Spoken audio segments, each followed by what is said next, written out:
Alhamdulillah, mes chers frères et sœurs, on remercie Allah subhanahu wa ta'ala pour ses bienfaits qui sont dénombrables.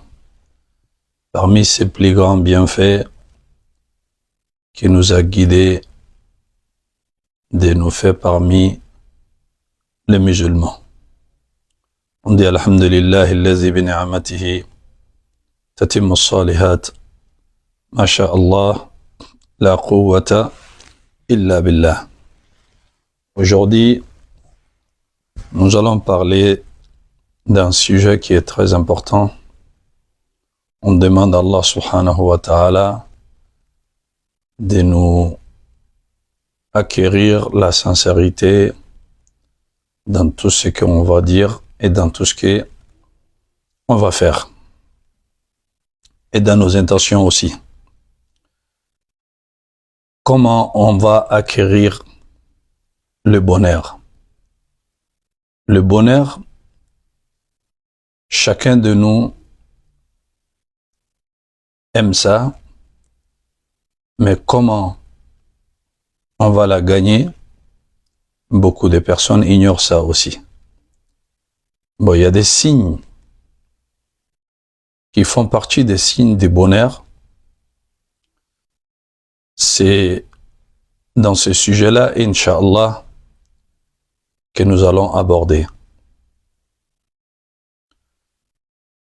Quand tu demandes à beaucoup de personnes, il y a beaucoup de personnes qui croient qu'on gagne le bonheur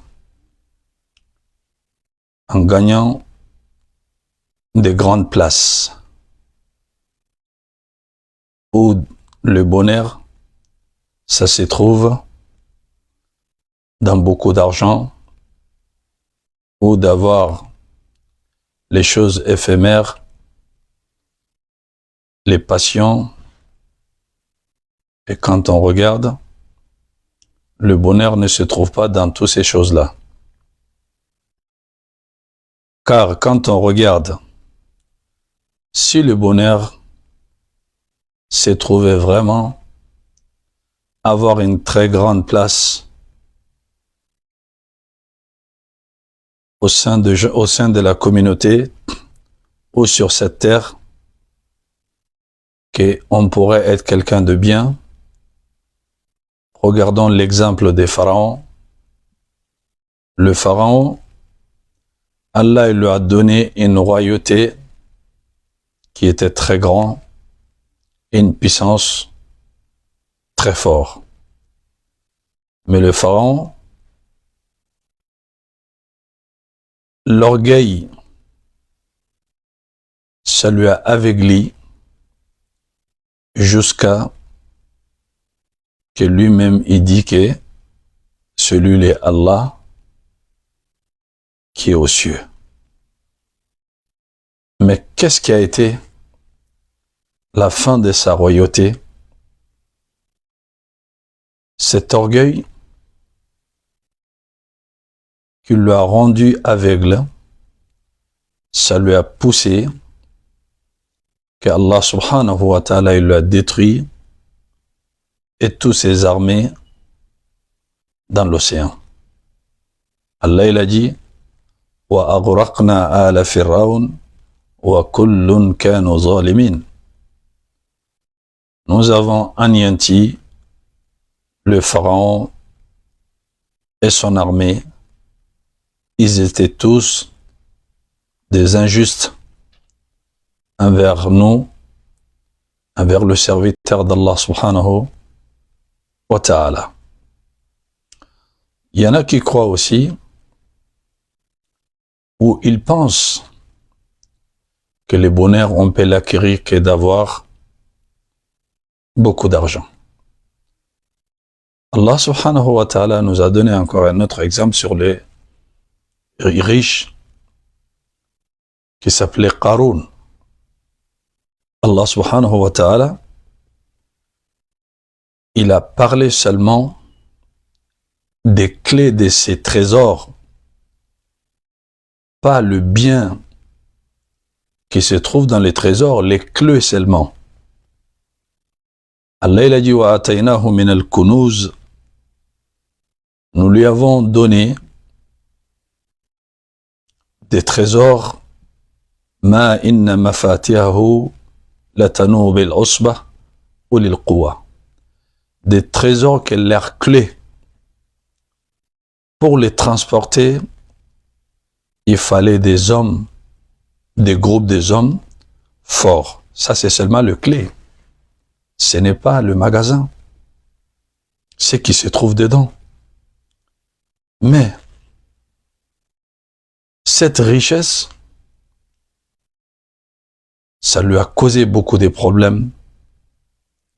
Il a été orgueilleux envers Allah, envers le serviteur d'Allah subhanahu wa ta'ala. Il n'était pas reconnaissant en remerciant Allah subhanahu wa ta'ala pour le bienfait qu'Allah lui a accordé. Donc, Allah subhanahu wa ta'ala, jusqu'à Qarun, il a dit comme Allah subhanahu wa ta'ala, il lui explique. Quand les gens ils l'ont donné des conseils, wa ahsin kama ahsana Allahu ilayk wa la tansa nasibaka min ad-dunya, fais du bien comme Allah subhanahu wa ta'ala il a fait du bien vers toi, ce qui veut dire fais du bien aux gens.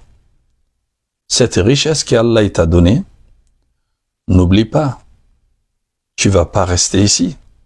Wabtaghi fima ataka Allahu dar al-akhirah, cherche le bien de l'au-delà avec cette richesse. Donc ne cherche pas la vie d'ici-bas avec.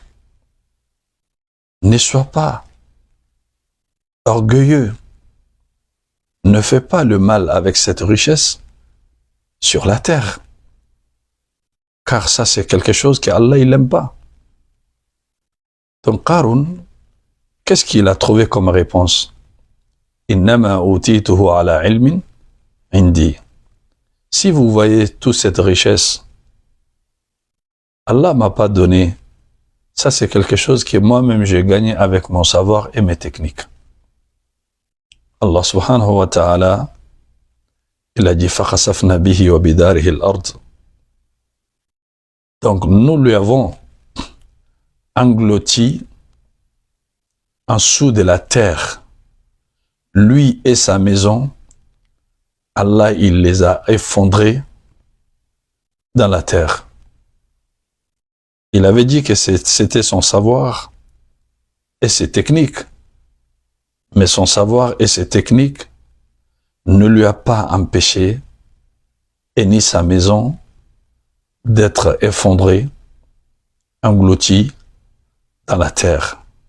Allah il a dit فَمَا كَانَ لَهُ مِنْ فِئَةٍ يَنْصُرُونَهُ مِنْ دُونِ اللَّهِ.